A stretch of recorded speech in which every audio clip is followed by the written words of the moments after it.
course of French Revolution. ये बात तो क्लियर है कि जनाब क्या ये एक प्लान्ड रेवोल्यूशन था, तो आंसर इज नो, क्योंकि लोग तो इसलिए इकट्ठे हुए कि भाई हमने स्टेट जनरल के सेशन में जाना है, ऐसा ही है ना जी। और जो लोगों के साथ वादा हुआ वो यही हुआ था कि भाई ये तकरीबन यानी हाफ जो मेंबर्स होंगे वो नोबल प्लस क्लर्जी से होंगे, ऐसे ही।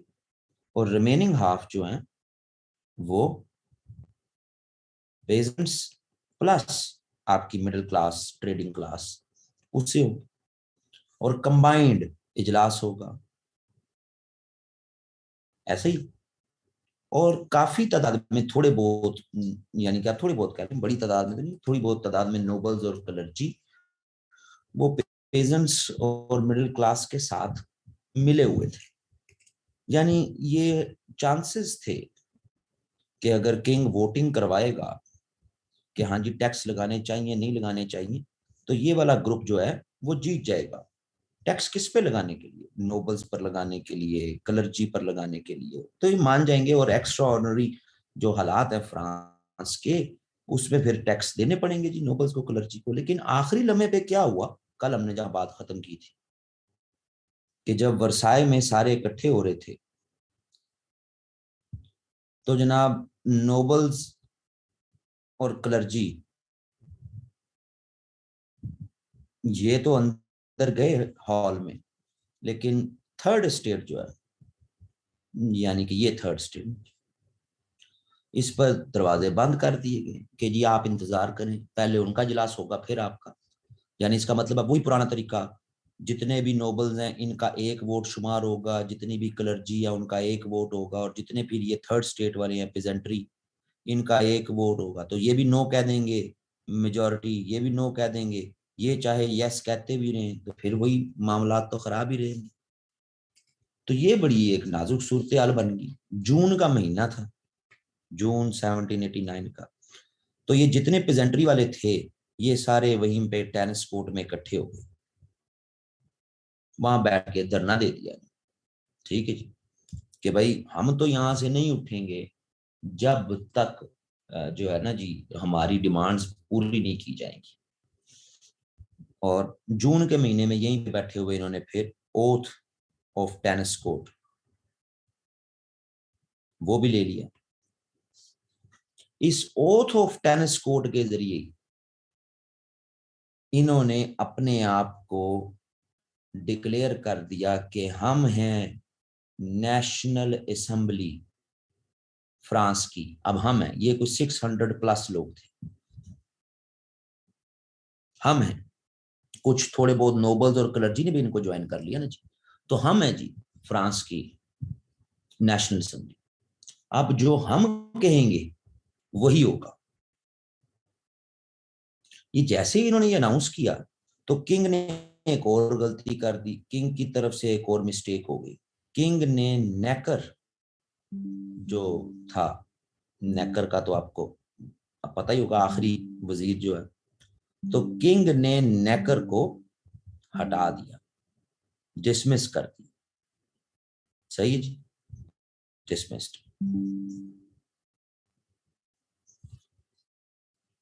लोगों में और खौफ और आस फैल गया जी कि नेकर ही तो था हमारे काम का आदमी, क्योंकि नेकर ही कहता था कि टैक्स लगाओ। सो मामलात खराब होना शुरू हो गए, सब कुछ एब्रप्ट हो रहा है, कोई प्लान्ड रेवोल्यूशन नहीं है। लेकिन हाँ, अगर हम कहें कि कौन सी डेट है जिसको अगर हम याद करें कि फ्रेंच रेवोल्यूशन अगर याद करना है तो जी कौन सी तारीख को हुआ, तो वो फिर कहा जाता है 14 जुलाई 1789।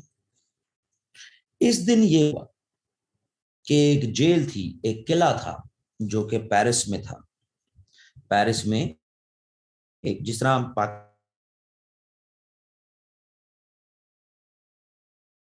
पाकिस्तान में अडयाला जेल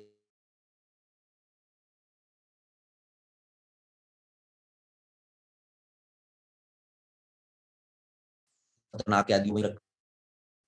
तो एक जिसका नाम था, यानी जो बादशाह के खतरनाक तरीन दुश्मन होते थे ना जी,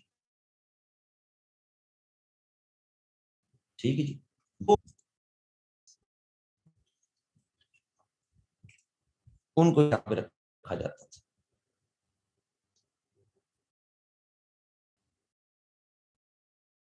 सही है।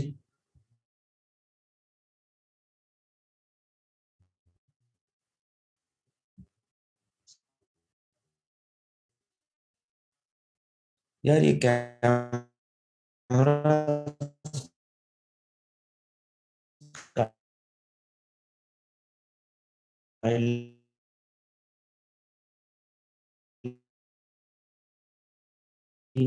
कर दी।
30-40 किलोमीटर के फासले पे यहाँ वर्साई में किंग यहाँ बैठा हुआ।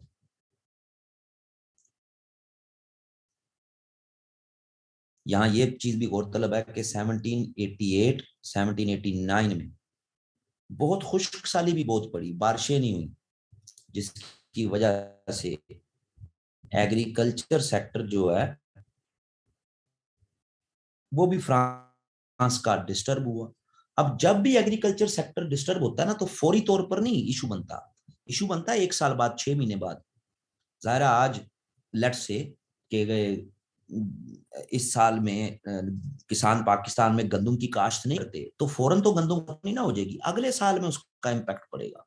अगले साल अप्रैल मई में गंदम ही नहीं होगी हमारे पास। तो 1788 और 79 के शुरू में जो एग्रीकल्चर सेक्टर इफेक्ट हुआ, तो इन्हीं महीनों में फिर यानी कि जुलाई अगस्त के इन्हीं का इशू बनना शुरू हो गया, अच्छा खासा इशू बनना शुरू। सही जी। अक्टूबर के महीने में 1789 वुमन ने मार्च कर दिया जी, वुमन मार्च, बड़ा मशहूर वाक्य है इनकी तारीख का। मार्च ऑन वर्साई, वर्साई के किले की तरफ चले गए। भाई किंग वहां क्यों बैठा हुआ, अयाशियां कर रहा है, उसके खर्चे बहुत ज्यादा है, और हम यहाँ पे लोगों को रोटी नहीं मिल रही, तो ये मार्च भी कर दिया। और ये वुमन फिर किंग को, क्वीन को और इसके बेटे को पेरिस में ले आए कि हमारे साथ रह, तू इतनी दूर बैठ के लल्ले तलल्ले कर रहा है। अब ये कुछ भी प्लान नहीं है। हाँ, जो चीज इस दौरानिये में, इस टाइम फ्रेम में जो चीज प्लान्ड हुई, फिर उसको कहते हैं इनका कॉन्स्टिट्यूशन। कि हाँ यार, कॉन्स्टिट्यूशन बनाओ, आइन बनाओ। आइन बनाना बहुत जरूरी है। जो चीज प्लान्ड है वो सिर्फ कॉन्स्टिट्यूशन है। फौरन तो नहीं बना ना, टाइम लगा बनाने में। कॉन्स्टिट्यूशन के अलावा जितने भी बाकी काम है सब रिएक्शनरी हैं। तो देखते हैं कि रिएक्शनरी स्टेप्स कौन कौन से हुए। मतलब रिएक्शनरी स्टेप्स में कुछ तो हमने देख लिए, बजाते खुद oath of tennis court reactionary step, बजाते खुद बेस्टाइल पे जो हमला है, storming of Bastille, reactionary step. सही है जी। बजाते खुद जो डेक्लरेशन आया, rights of citizens end of man, reactionary step. सही जी। वुमेन का मार्च, रिएक्शनरी स्टेप। सही जी। इनके अलावा कुछ और भी रिएक्शनरी स्टेप्स हुए। मसलन फ्लैग चेंज कर दिया। फ्लैग जो है फ्रांस का, पहले फ्लैग जो है वो बोर्बन फ्लैग, बोर्बन बोर्बन थे किंग। ये जो इनकी जात थी, ये जो इनकी बरादरी थी ना, जो इनकी नस्ल थी बादशाह, जिस तरह हमारे यहाँ मुगल रहे ना, मुगल, उसी तरह जो फ्रांस के बादशाह वगैरह थे, उनकी कास्ट कह लें आप, उनकी फैमिली कह लें, वो बोर्बन थे, तो बोर्बन फ्लैग होता था। इसकी जगह ट्राई कलर फ्लैग आ गया, जो आज भी फ्रांस में चल रहा है, try colour flag. Reactionary step. सही है जी। फिर इन्हीं महीनों में, यानी जुलाई अगस्त सितंबर अक्टूबर, इन्हीं महीनों में एडमिनिस्ट्रेटिव चेंजेस भी आई। सब कुछ नेशनल असेंबली के कहने पे। किंग मफलूज हो गया था बिल्कुल, और आर्मी भी सपोर्ट कर रही है नेशनल असेंबली को, अब किंग को नहीं सपोर्ट कर रहा कोई। सही है जी। तो एडमिनिस्ट्रेटिव जो पहले सेंट्रलाइजेशन थी ज्यादा, उसको डिसेंट्रलाइज किया कि भाई लोग जहां जहां सूबे हैं, लोग अपने अपने फैसला साजी कर सकते हैं। टैक्सेशन में जो पहले सिर्फ पेजेंट्री पे था, इन्होंने कहा जनाब कि अब नोबल्स भी टैक्स देंगे। क्लर्जी क्लर्जी के पास जो जमीनों के टुकड़े थे, बड़े बड़े होते थे, सब कुछ खत्म कर दिया। ये सारे रिएक्शनरी स्टेप।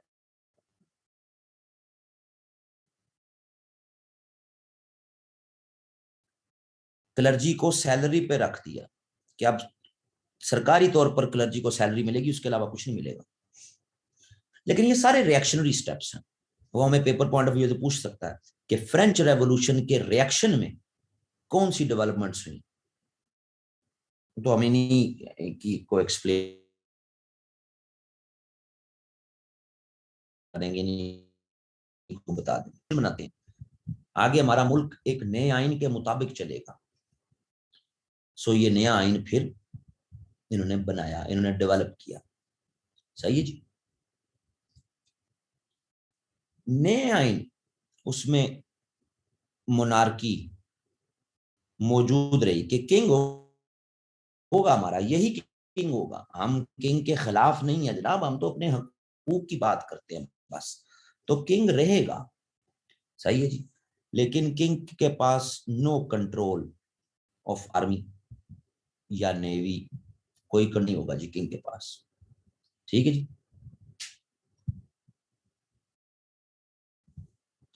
फिर सेंट्रलाइजेशन ऑफ पावर, जो किंग के पास सारी पावर थी वो भी नहीं होगी जी किसी भी तरह। असेंबली जो बिल पास करेगी, जो लॉ बनाएगी, किंग उनको मुकम्मल तौर पर एब्सोल्यूट वीटो नहीं कर सकता। हाँ, कह सकता है कि दोबारा देख लें आप, जिस तरह हमारे पर लें, लेकिन मुकम्मल तौर पर वीटो नहीं कर सकता कि फजूल खत्म हो। ठीक है जी। फ्रांस में इलेक्शन होंगे और इलेक्शंस के जरिए जो असेंबली बनेगी उसका नाम होगा लेजिस्लेटिव असेंबली। ये असेंबली बनाई जाएगी। सही है जी।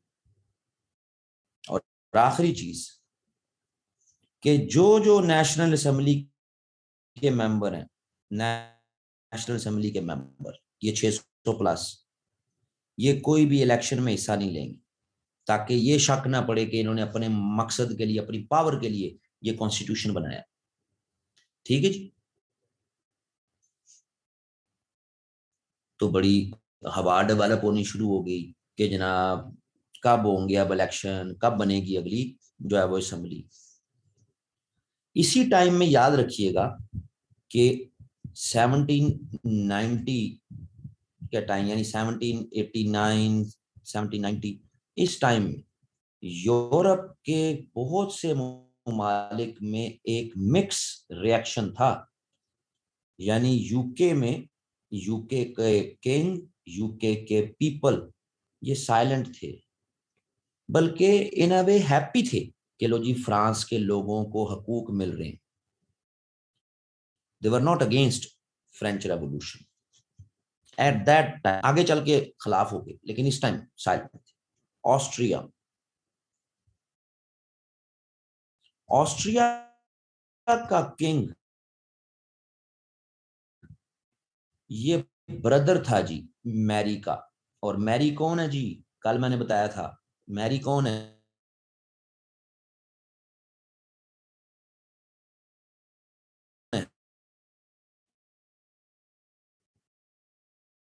तो बताएंगे मैरी कौन है? क्वीन। हाँ जी, वाइफ ऑफ लुई।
लेकिन फ्रांस रिलेटेड इनका बड़ा एक्शन आया, क्योंकि दूर बहुत थे ज्योग्राफिकली।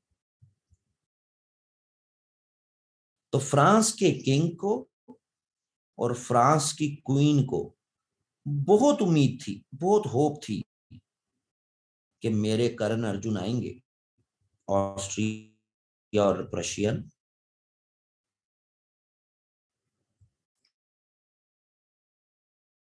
हमें बचाएंगे।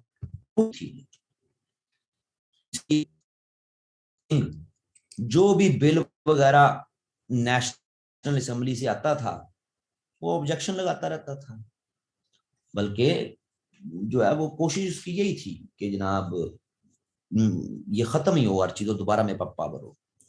काफी बड़ी तादाद में नोबल फ्रांस से भाग के ऑस्ट्रिया की बाउंड्री के करीब चले गए थे, और वहां से ऑस्ट्रिया का किंग इनको सपोर्ट भी कर रहा था, ऐसे नोबल्स को, क्लर्जी को। नोबल्स के भी बेचारे क्या करते, नोबल्स के किले, महल, इनकी जमीनें वो भी जनाब कन्फिस्केट हो गई, क्लर्जी से भी चीजें ले ली गई।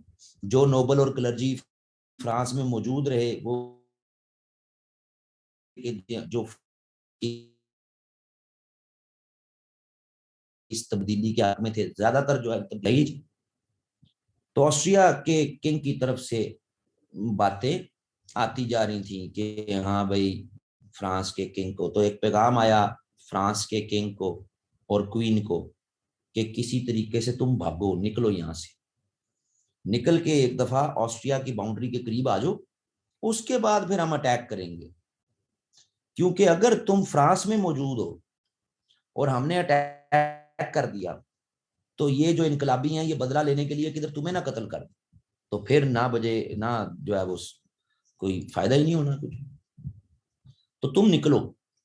सही है।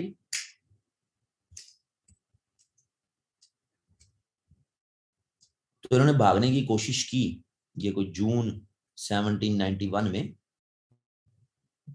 भागने की कोशिश की इन्होंने, लेकिन पकड़े गए। सही है जी, गिरफ्तार हो गए। आप कह सकते हैं एक तरह का हाउस अरेस्ट कर दिया फिर इनको, किंग और क्वीन को। लेकिन किंग मौजूद रहा है, किंग खत्म नहीं किया फ्रांसीसियों ने, किंग मौजूद रहा लेकिन उसको अरेस्ट करके रख दिया बस। अब क्या करें, जब अरेस्ट कर लिया तो ऑस्ट्रिया और प्रशिया, इनके रूलर्स ने सोचा कि अब तो कोई अब तो हमें अटैक करना ही पड़ेगा। सही है जी, इन्होंने अल्टीमेटम भी दिए, फिर आगे पूरी वॉर्स हुई। ये वॉर्स का सेक्शन ये हम अगले क्लास में हम पूरा डिस्कस करेंगे। आज हम पूरा कोर्स जो फ्रांस के अंदर क्या होता रहा है उसको डिस्कस करने, टाइम मिला तो हम वॉर्स की तरफ भी चले जाएंगे। लेकिन यहाँ से, यानी यहाँ से हम वॉर्स जो पूरे यूरोप में जिसको कहते हैं फिर रेवोल्यूशनरी वॉर्स, जो 1792 से शुरू होती हैं और आगे फिर चलती रहती हैं। शुरू ये ऑस्ट्रिया प्रशिया के साथ वॉर्स के साथ हुई, फिर इंग्लैंड ने भी इनका साथ दे दिया, वो भी हम बात करेंगे बाद में। अभी तो ये कि भाई कहाँ है वो इलेक्शंस जो होने थे, नेशनल असेंबली ने जो कॉन्स्टिट्यूशन आपको बना के दे दिया था, तो अब इलेक्शन तो कराओ।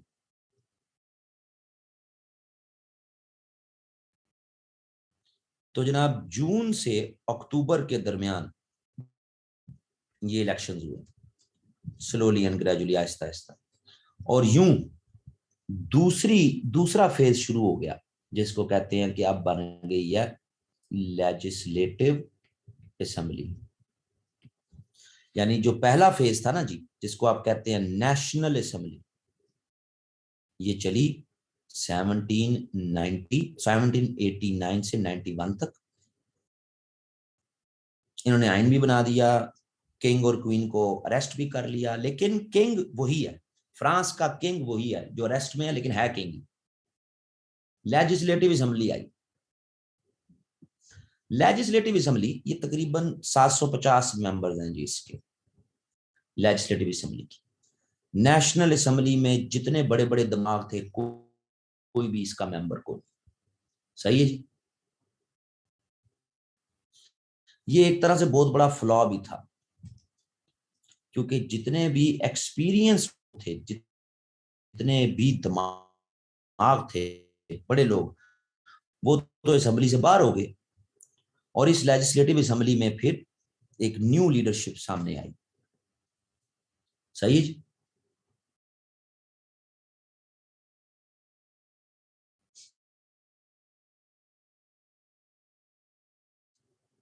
लेजिस्लेटिव असेंबली की ये 1791 में, ये सिर्फ एक साल ही चली, सिर्फ एक साल।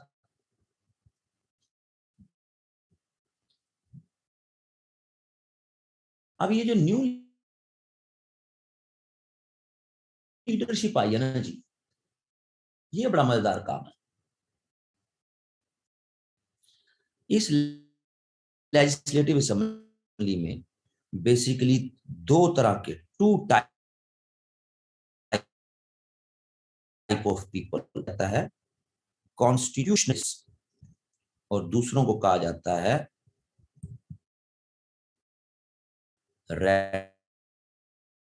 रेडिकल्स। ये दो तरह के लोग आप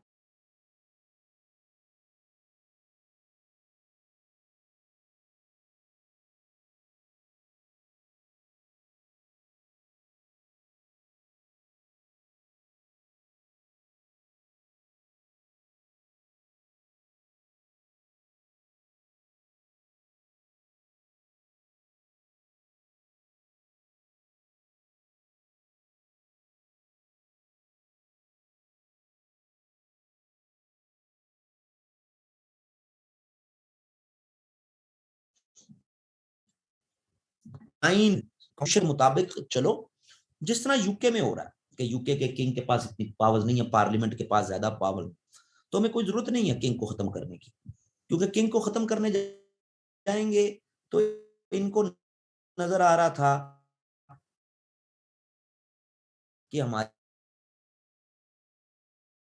फिर ऑस्ट्रिया, प्रशिया और यूरोप के की, तो क्यों जंगों में जाना। समझ आ रही जी।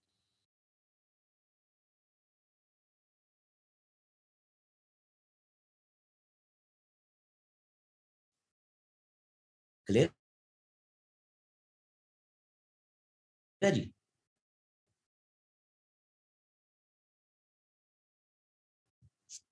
तो ये काफी जो है इस नई नई असेंबली में, अच्छा ये जो ज्यादातर रेडिकल आए ना इसकी एज में ज्यादातर, क्योंकि एक्सपीरियंस की से भरे हुए, और जनाब देख लेंगे हम, ऑस्ट्रिया को भी देख लेंगे हम, रशिया को भी की तहरीक, और उसी तरफ ऑस्ट्रिया और रशिया की तरफ से जो है वो अल्टीमेटम भी आ रहे थे। सही है जी। सो ये बड़ा खतरनाक काम था जी, एक मजेदार में फंसे हुए थे ये इस लेजिस्लेटिव असेंबली को लेके कि करीब,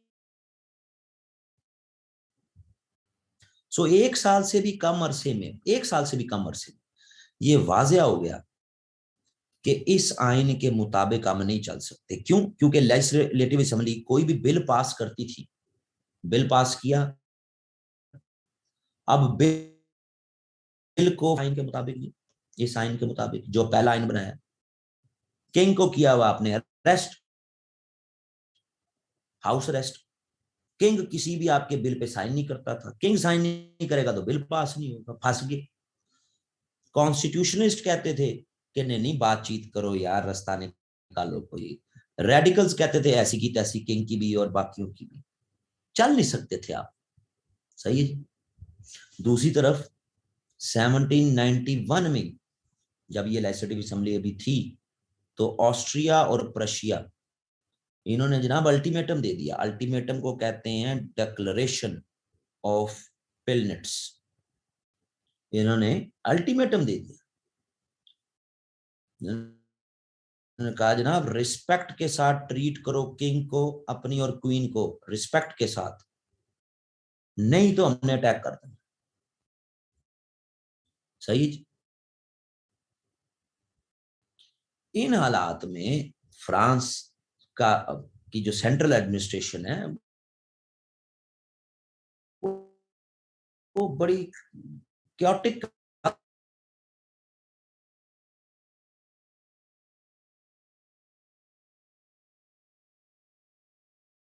वाजे और जो कॉन्स्टिट्यूशन है ये फेल हो जाएगा। समझ आ रही? इनकी चॉइस फिर सबको माननी पड़गी।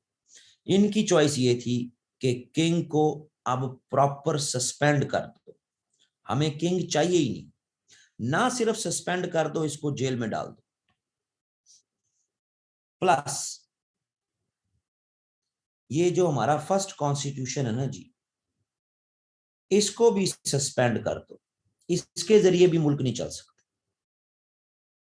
और एक कन्वेंशन बुलाओ जिसमें तमाम ग्रोह शामिल हों, और इस कन्वेंशन के जरिए फिर एक न्यू कॉन्स्टिट्यूशन बनाओ, और उस कॉन्स्टिट्यूशन के मुताबिक हम फिर फ्रांस को चलाएंगे, जिसमें किंग का कोई अमल दखल नहीं होगा। रेडिकल्स की ये चॉइस मान ली गई कि जी ठीक है, फिर बड़ा यूथ और बड़ा जज्बा और बड़ी लोगों में भी बड़ी पॉपुलैरिटी। तो हम देखते हैं कि साल के अंदर अंदर ये लेजिस्लेटिव असेंबली खत्म हो गई। 1792 में ये तीसरा फेज शुरू हो गया, कन्वेंशन। लो जी, इस कन्वेंशन के कोई 850 मेंबर बने इस कन्वेंशन के। सही है जी। अब इस कन्वेंशन के 850 के 850 जो मेंबर है ना जी, यानी ये तकरीबन सारे के सारे वो रेडिकल्स ही हैं, इसी ग्रुप से सारे। कॉन्स्टिट्यूशनिस्ट बेचारे घरों को बैठ के यार नहीं मानते हमारे, लेकिन अब इन रेडिकल्स में जो पिछली असेंबली के कुछ और नहीं लोग, लेकिन इनके अंदर भी फर्दर 3 ग्रुप थे। इन रेडिकल्स के अंदर भी 3 ग्रुप थे। उन 3 ग्रुपों की आपस की ले दे के चक्कर में अगले 3 साल कोई आइन बन नहीं सका, यानी 3 इयर्स ये कन्वेंशन यही मुल्क चलाता रहा। अब जैसे ही ये गिरफ्तार तो सस्पेंड तो किंग हो गया था, जेल हो गया था। जैसे ये आए 1792 में, तो ऑस्ट्रिया और प्रशिया को अंदाजा हो गया कि ये किंग के साथ बदसलूकी होगी, इन्होंने अटैक कर दिया। जंगों की डिटेल हम बाद में लादा लेक्चर में पढ़ेंगे, लेकिन अभी यहां समझने के लिए अटैक कर। जैसे ही अटैक हुआ 1792 में, तो 1792 में इसी कन्वेंशन ने किंग का ट्रायल स्टार्ट कर दिया, और ट्रायल के जरिए फैसला हो गया कि किंग को हमने मार देना, और एग्जीक्यूट कर दिया गया, मार दिया गया, किंग ही मार दिया। जब किंग मरा तो यूरोप में जो थोड़ी बहुत सपोर्ट मिल रही थी ना इनको, वो भी खत्म होगी कि है किंग ही मार दिया। ये बहुत बड़ी बात थी। तो इनका ख्याल था कि जो हमने फ्रांस में तो जो करना ही करना है, अदर यूरोपियंस को भी ये इनवाइट करना शुरू हो गए कि अपने अपने किंग्स के खिलाफ उठ खड़े हो, इनको मार और आजादियां हासिल करो। ये किंगडम्स, ये किंग, ये बादशाह, ये हमारे पे जुल्म करते हैं।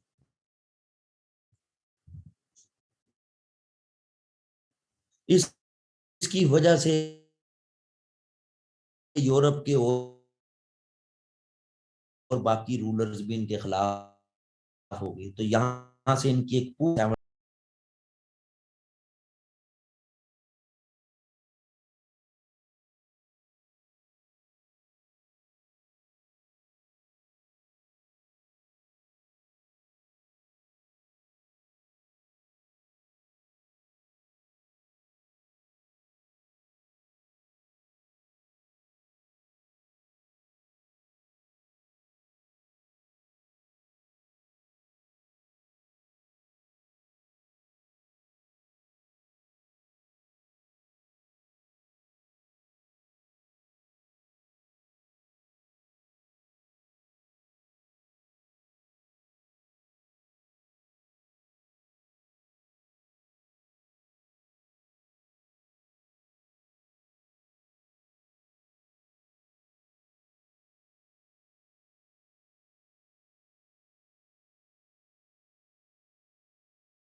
बहुत बड़ा फिलोसफर भी रहा है कंडोर से। प्लेन्स का सबसे बड़ा जो लीडर था उसका नाम है सेयस। इस नाम को ज़हन में रखिएगा, ये नाम बहुत बड़ा आगे तूफान मचाएगा। लेकिन इनकी कोई फिक्स पॉलिसी नहीं थी, ये देखते थे कि किसका वजन ज्यादा हो रहा है, जैकोबिन्स का या मॉडरेट्स का। जिसकी तरफ जिसका पलड़ा भारी होता था ये उसके साथ वोट कर जाते थे। सही है जी। ये जो मॉडरेट्स थे ये किंग को एग्जीक्यूट करने के हक में नहीं थे। ये थे कि बस किंग को हटा दिया ना तो बस ठीक है, हटा दो, मारो ना। जैकोबिन्स हक में थे। और ये सेयस वगैरह ये भी आखिरी टाइम पे जैकोबिन्स के साथ मिल गए, तो मेजॉरिटी ने फैसला कर दिया कि किंग को मार दो, तो लिहाजा किंग को मार दिया गया।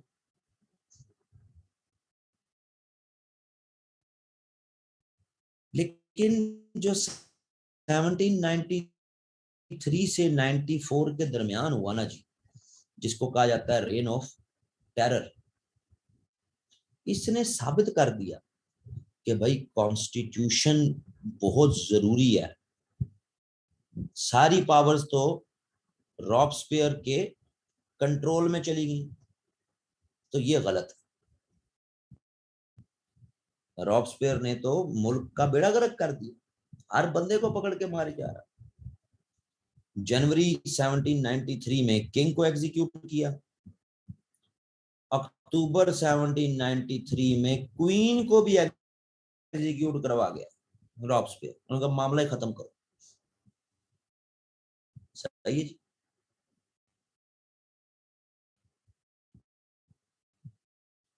मॉडरेट्स जो हैं ये वाले, इन्होंने बहुत खिलाफ बोले, यार ये गलत किया है।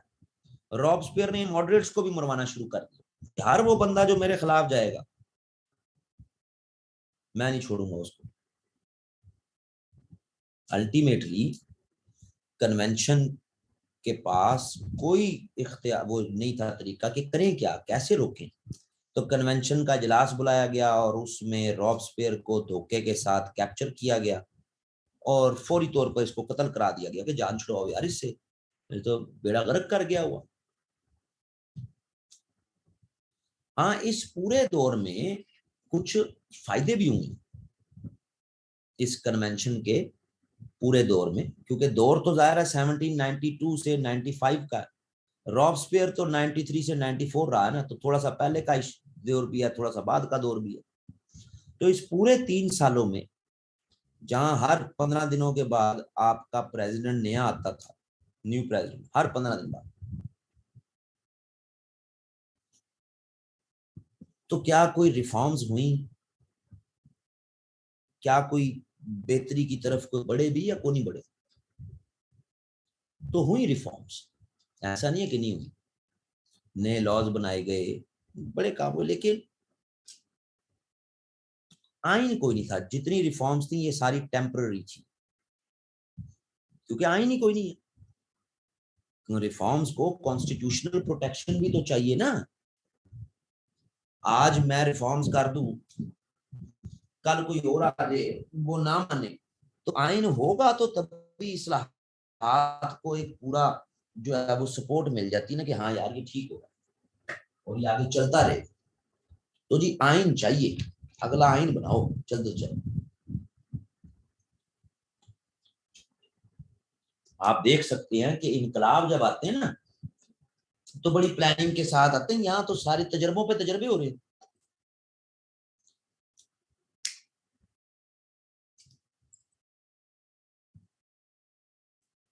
खैर काफी तगोदो के बाद इन्होंने आइन बना ही लिया। सही है जी। और आइन जिसका नफाज, फिर अब ये चौथी स्टेज आ गई। इस आइन को जब दूसरा आइन आने लगा ना, सेकंड कॉन्स्टिट्यूशन, याद रखिएगा पहला कॉन्स्टिट्यूशन कब आया? 1791, 1791 से 92, जिसमें आपकी लेजिस्लेटिव असेंबली ने चलाया मुल्क। 1791 में नफाज हुआ, लेकिन ये फिर सस्पेंड हो गया और 92 से 95 तक कन्वेंशन, आर्जी तौर पे मुल्क चलता रहा, और फिर 95 में आया आपका सेकंड कॉन्स्टिट्यूशन। ये सेकंड कॉन्स्टिट्यूशन को उर्फे आम में कहा जाता है डायरेक्टरी, यानी चौथी स्टेज आ गई जी। पहली स्टेज तो वही है ना, 89 से 91 की नेशनल असेंबली। ये फिंगर टिप्स भी होना चाहिए भाई जी। पहली नेशनल असेंबली, अबूरी इंतजाम, फिर आइन लेजिस्लेटिव असेंबली, फिर पूरी निजाम, फिर अब अगला आइन जिसको कहा जाता है डायरेक्टरी। अब किंग तो आपने मार मुर दिया, तो इसमें जनाब डिक्लेयर हुआ कि अब फ्रांस होगा रिपब्लिक। तो अब किंग तो है कौन, तो फ्रांस एक जमहूर होगा, ठीक है जी। लेकिन जमहूर को चलाएगा कौन? क्या कोई प्रेसिडेंट चलाएगा? क्या कोई प्राइम मिनिस्टर चलाएगा? कौन चलाएगा? इन्होंने कहा नहीं, 5 साल के लिए 5 डायरेक्टर्स इलेक्ट किए जाएंगे, उनका इलेक्शन होगा, जो 5 साल के लिए मिलके 5 डायरेक्टर फ्रांस चलाएंगे, यानी फ्रांस के एट अ टाइम 5 रूलर होंगे। सही है जी। ये काम शुरू, समझा रही जी। और इन 5 डायरेक्टर्स में से एक आदमी है सेयस, ये वाला। नीचे असम्बलियां भी होंगी, ऐसा नहीं है कि असम्बलियां नहीं होंगी, बिल्कुल होंगी। एक असम्बली, उसका नाम ही 500 होगा, 500 की असम्बली, जो कि लेजिस्लेटिव बॉडी होगी। ये आइन प्रपोज करेगी, सॉरी लॉ प्रपोज करेगी, ठीक है जी। मौजूद हो असम्बली, लेकिन चलाएंगे 5 डायरेक्टर्स मिलकर, 5 डायरेक्टर में से एक सीएस। अगले 4 साल फ्रांस को ये डायरेक्टर्स ही चलाते रहे, 1795 से 99, अगले 4 साल ये यूनिक तजर्बा चलता रहा, 5 साल के। करप्शन की भरमार कर दी जी इन्होंने। जरूरी था कि 5 डायरेक्टर्स अपने अपने, यानी इनके दरमियान डिपार्टमेंट्स डिवाइडेड थे, यानी एक डायरेक्टर है, 2 है, 3 है, तो हर एक के पास अपने अपने डिपार्टमेंट है। किसी के पास रेवेन्यू का डिपार्टमेंट है, फाइनेंस का डिपार्टमेंट, किसी के पास एग्रीकल्चर का, इंडस्ट्री का, किसी के पास एजुकेशन का, किसी के पास लॉ का, किसी के पास आर्मी का, यानी मुख्तलिफ डिपार्टमेंट्स डिवाइड हैं। चलो अपने अपने काम करो, 5 डायरेक्टर, 5 साल। इनमें सीएस ही एक आदमी था ऐसा कि जो ऑनेस्ट था, बाकी जितने भी आए सब करप्शन ही करप्शन करते रहे। इतनी करप्शन लूटमार हुई कि लोग सड़कों पे निकल आए। अब आगे क्या करें? अब सीएस खुद तो नहीं, कुछ अकेला आदमी क्या कर ले। ये वो दौर है कि जिसमें 1792 से 1799 तक फ्रांस वॉर्स भी लड़ रहा है, जिनको कहा जाता है रेवोल्यूशनरी वॉर्स। और इन रेवोल्यूशनरी वॉर्स में जो जर्नैल जनरल सबसे ज्यादा पॉपुलर हुआ, उसका नाम है नेपोलियन। बहुत पॉपुलर और इतना पावरफुल कि जिसको डिफीट करता था उसके साथ एग्रीमेंट कर लेता था। और एग्रीमेंट के लिए जरूरी था कि आप डायरेक्टर से अप्रूवल लें, लेकिन लेता ही नहीं था, इतना पावरफुल था।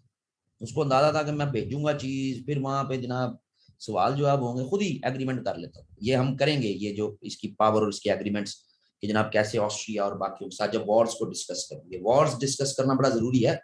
यूरोप सारे का सारा शेप होता है इन वॉर्स से, इन रेवोल्यूशनरी वॉर्स से। आप में से जो कोई भी आईआर का स्टूडेंट है, याद रहे कि ये रेवोल्यूशनरी वॉर्स ये यूरोप के डायनामिक सेट करते हैं। इन वॉर्स को अगर आपकी अंडरस्टैंडिंग बेहतर नहीं है तो आईआर के डिसिप्लिन की बुनियादें जो है ना जी, वो आपकी वीक रहेंगी। ये इतनी जरूरी है ये रेवोल्यूशनरी वॉर्स।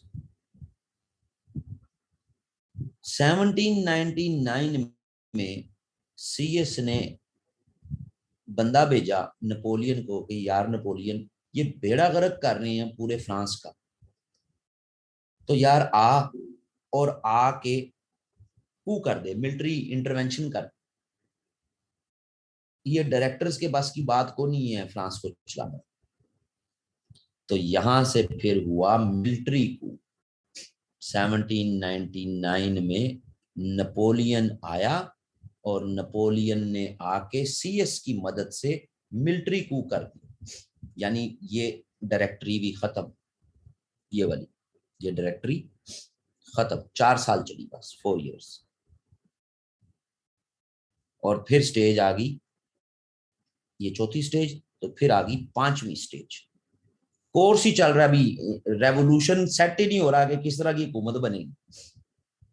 सो अगर हमें पेपर में सवाल आ जाए कि फ्रांस का रेवोल्यूशन रेवोल्यूशन तो था ही नहीं, तो बिल्कुल ठीक बात है, क्योंकि इतना ज्यादा तो अनसर्टेनिटी पहले नहीं थी जितनी बाद में बन गई। हजारों लोग मारे गए, लाखों लोग मारे गए, पूरे यूरोप में जंगें शुरू हो गई फ्रांस की। तो ये कहाँ का इनकलाब था जो आया था लिबर्टी, इक्वालिटी, फर्टर्निटी की बुनियाद पर? तो बेड़ा गर्क हो गया सारा। खैर जी, नेपोलियन आया और नेपोलियन ने आके फिर आपको 3rd कॉन्स्टिट्यूशन दिया। पहले 2 तो खत्म हो गए ना जी। और इस 3rd कॉन्स्टिट्यूशन को उर्फ आम में कहते हैं कॉन्सुलेट। ये 5 साल चला है, ये भी काउंसुलेट। सही है जी। काउंसुलेट में ये डिसाइड हुआ कि एक होगा फर्स्ट काउंसिल, फिर एक होगा सेकंड काउंसिल और एक होगा 3rd काउंसिल। ये 3 काउंसिल मिलके फ्रांस चलाएंगे, लेकिन ज्यादा पावरफुल ये होगा जी। और ये दोनों इस पहले वाले को असिस्ट करेंगे, यानी उसके डिप्टी होंगे। जो आंखें बंद करके यकीन कर लें कि फर्स्ट काउंसिल तो हो गया नेपोलियन और सेकंड काउंसिल कौन हो गया? सीएस। तीसरा जो मर्जी आते रहे, कोई फर्क नहीं पड़ता, मिलके जो गेम सेट किया है तो यही होना था। सही है जी। फर्स्ट काउंसिल 10 सालों के लिए होगा जी। लो जी, नेपोलियन साहब पे तो 10 साल पक्के हो गए ना जी। लेकिन ये 5 साल ही क्यों रहा? दरअसल 5 साल बाद नेपोलियन ने खुद ये कॉन्सुलेट का सिस्टम खत्म कर दिया और उसने अपने आप को किंग डिक्लेयर कर दिया कि फ्रांस को किंग चाहिए ताकि लोग जुड़े रहें। ये हम रेवोल्यूशनरी वॉर और उसकी कहानियों में कि क्यों जरूरत थी इसकी। खैर, ये जी वो स्टेजेस हैं इनकी कि जिनके जरिए फ्रांस 1804 तक, यानी जो 15 साल हैं, 15 सालों में 5 तजर्बे। कौन कौन सा तजर्बा? नेशनल असेंबली, फिर लेजिस्लेटिव असेंबली, फिर कन्वेंशन, फिर डायरेक्टरी और फिर कॉन्सुलेट। 5 तजर्बे 15 सालों में किए। लाखों लोग मर गए, पूरे यूरोप के साथ जंगें शुरू हो गई, लेकिन कुछ बेनिफिट्स भी हुए।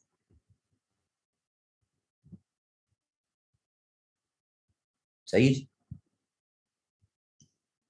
बेनिफिट्स जैसे नोबल्स, नोबिलिटी खत्म हो गई हमेशा के लिए। क्लर्जी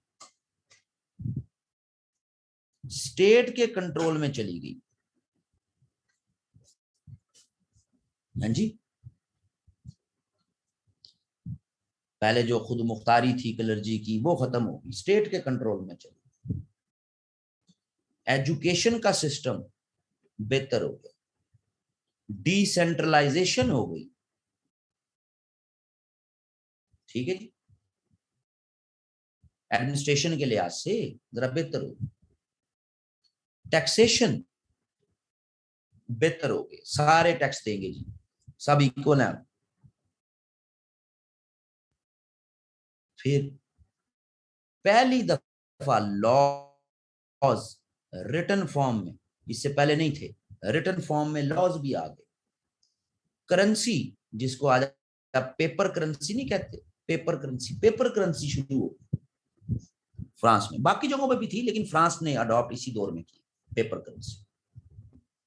इलेक्शंस होना शुरू हो गए, गो के कोई फ्रीक्वेंट तो नहीं हुए लेकिन कम से कम ये सेंस आनी शुरू हो। नोबिलिटी खत्म हुई तो मतलब फ्यूडलिज्म, और इसी लिहाज से चीजें बेहतर तो हुई। और सबसे इंपॉर्टेंट चीज, लुई 14, 15, 16, ये भी एक्सप्लोर्स तो बहुत करते थे ना जी। पूरे 18 सेंचुरी की अगर हम डिटेल्स उठा के देख लेना, इन्होंने बहुत एक्सटर्नल वॉर्स की, लेकिन फ्रांस की आर्मी में वो जो सेंस ऑफ पेट्रियोटिज्म था वो मिसिंग रहता था। लेकिन 1792 से लेके ऑनवर्ड्स, फिर जब तक नेपोलियन रहा, चलता रहा, इस दौर में आ फ्रांस की आर्मी में फिर नेशनलिज्म के सेंटिमेंट्स बहुत ज्यादा बढ़े। ये बड़े खतरनाक सोल्जर्स बन के डेवलप हुए, आर्मी ऑर्गेनाइज होना शुरू हो। सो ये कुछ बेनिफिट्स। तो 3 तो कॉन्स्टिट्यूशंस आए इस पूरे दौर में।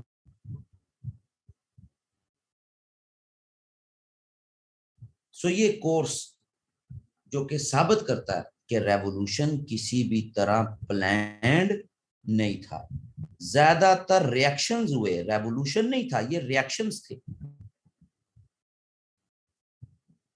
बहुत पहले 1789 में एडमंड बर्ग, ये यूके का बंदा था, इसने फ्रांस के रेवोल्यूशन पर प्रेडिक्ट कर दिया था कि ये इनकलाब नहीं है, रिएक्शन है, और एक दिन एक बहुत बड़ी मिलिट्री डिक्टेटरशिप फ्रांस में बन जाएगी और कुछ नहीं होना।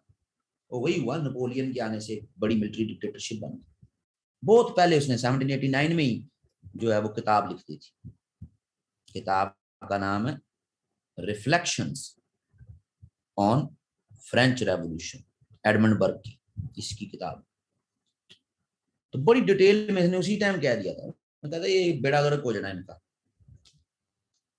अब फिर हमारा अगला टॉपिक जो डेवलप होता है कि 1792 से लेके ऑनवर्ड्स नेपोलियन के आने तक, और फिर नेपोलियन के दौर की, ये दोनों दौर की जो वॉर्स हैं, ये 2 हिस्सों में तकसीम हो जाती है फ्रांस की वॉर्स। इस को आप कहते हैं रेवोल्यूशनरी वॉर्स, और नेपोलियनिक, इसकी आप वॉर्स को कहते हैं नेपोलियनिक वॉर्स। ये 1792 से लेके 1815 तक फ्रांस ने पूरे यूरोप के साथ जो जंगें की हैं उनकी डिटेल्स क्या हैं, उनका इम्पैक्ट क्या हुआ, क्योंकि आखिरी जंग में यहाँ नेपोलियन हार गया, फिर नेपोलियन को डिफीट हो गई। तो अब अगले लेक्चर में हमने इन सारी वॉर्स और किस तरह यूरोप अलायंसेस बना के जुड़ गया फ्रांस के खिलाफ। वो यूके के जब 1789 में रेवोल्यूशन आया तो यूके के पोएट, शायर, वो भी हक में थे कि हाँ बहुत अच्छा हुआ, लेकिन स्लोली एंड ग्रेजुअली वो यूके भी खिलाफ हो गया। तो क्यों हो गया? वो रशिया जो समझता था कि हम ज्योग्राफिकली बहुत दूर है, हमें कोई नहीं जरूरत फ्रांस के मामला में मुदाखलत करने की, ये भी जो है वो अगेंस्ट हो गई और अपनी फौजें लेके आ गए यूरोप में फ्रांस से लड़ने। क्यों आ गए? तकरीबन हाफ ऑफ यूरोप फ्रांस के कब्जे में चला गया इन जंगों से। कैसे चला गया? अलायंसेस बने, अलायंसेस आईआर में, खास तौर पर आईआर के जिन जो स्टूडेंट्स हैं, अलायंसेस बने फ्रांस के खिलाफ। किस किस ने बनाए, कैसे बनाए, तो इनकी डिटेल्स फिर हम अगली क्लास में देखेंगे। जब हम यहाँ तक एंड कर लेंगे ना जी, तो आप अगर पास पेपर्स को खोल के देख लेंगे तो आपको एक आधा सवाल इसमें से जरूर मिलना हर हाल में। तो इसको फिर आप अगली क्लास में देखेंगे जी।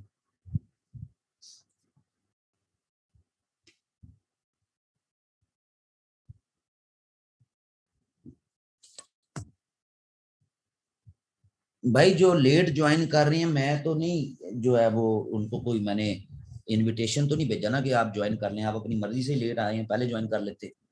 अब जो अगला भी जो भी क्लास आएगी, जो यूरोपियन हिस्ट्री की अगस्त में जो क्लास आएगी, तो पहली 2 क्लासेस उसमें रिपीट कर लीजिएगा। कोई इतना बड़ा इशू नहीं है, क्योंकि मेरे लिए ह्यूमनली पॉसिबल नहीं है कि मैं 2 क्लासेस के लेक्चर्स को ना वन वन रिपीट कर दूं। तो वो अगली जब सेशन आएगा उसमें आप पहले ले सकते हैं। रीडिंग्स मैंने ग्रुप में शेयर कर दी हैं, दोबारा शेयर कर देता हूँ मैं ग्रुप में।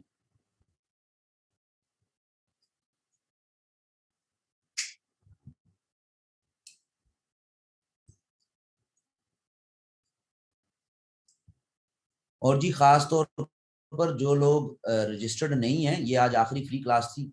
अब वो फीस अगले वीक में पे करेंगे तो क्लास में आ सकते हैं। और जो लोग रजिस्टर्ड हैं, अगर वो व्हाट्सएप पे मेरा स्टेटस देख सकते हैं, इसका मतलब है कि उनका नंबर सेव है। अगर वो मेरा व्हाट्सएप पे स्टेटस नहीं देख सकते तो काइंडली मुझे मैसेज कर दें, मैं नंबर सेव कर लूँ आपका। ओके जी, thank you very much. Next class में, जो भी नेक्स्ट क्लास अब जुम्मे को होगी आई गेस, तो उसमें फिर आपसे मुलाकात होगी। हाँ जी, किया था, मैंने भी यही कहा ना जी। तो उसने अपने आप को एम्परर डिक्लेयर कर दिया था।